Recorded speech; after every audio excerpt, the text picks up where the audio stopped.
தானே? அதெல்லாம் செய்ய மாட்டீங்க. உரிமைக்காக போராடக்கூடிய மக்களை தடுப்பதற்கு இங்க பேரிகேட். இப்ப நீங்க பேரிகேட் போடலாம், நாங்க இங்க இருந்தா நடத்துவோம்.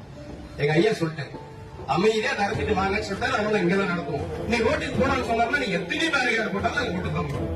சோழகிரியில பார்த்தல, சோழகிரிக்கு வந்தோம். அங்க வந்தப்ப என்ன பண்ணீங்க?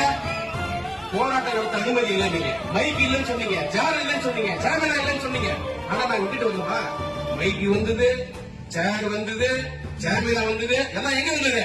சோழகிரி கூட்டு ரோட்ல, நடு ரோட்ல வந்தது. உட்காந்து நடத்துவோம், உட்காந்து நடத்துவோம். நீங்க எங்களை தடுக்கிற அளவுக்கு உங்களுக்கு சக்தி கிடையாது.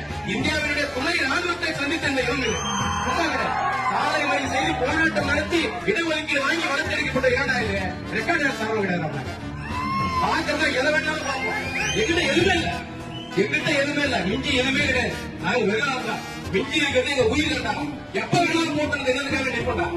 உயிரை கொடுக்கறதுக்கு தயாரான கூட்டம் தான் இந்த கூட்டம். ஒரு மாதிரி சோறு பொறிக்கிட்டு நாங்க வரல, பெரிய பிரியாணி சாப்பிட வரல, யாரும் காசு வரல. சொந்த காசு உழைப்ப தினந்தரும் கொத்தனார் வேலைக்கும் கார்பெண்டர் வேலைக்கும் கூலி வேலைக்கு போய் அதுல கட்டப்பட்ட பணத்தை எடுத்துட்டு வண்டி வச்சு வாகனம் வச்சு இங்க வந்து உழைப்பை செலுத்திங்க நடு வெயில் நின்று போராடிட்டு இருக்காங்க. அவன் உணர்வுக்காக வந்த கூட்டம், உணர்வுக்காக உருவாக்கப்பட்ட கட்சி தான் எங்க பார்த்தாலே வந்து வழக்கு போடுறேன். ராமநாதபுரம் தனசேகரனால வழக்கு போடுறேன். என்ன எதுக்கு வழக்கு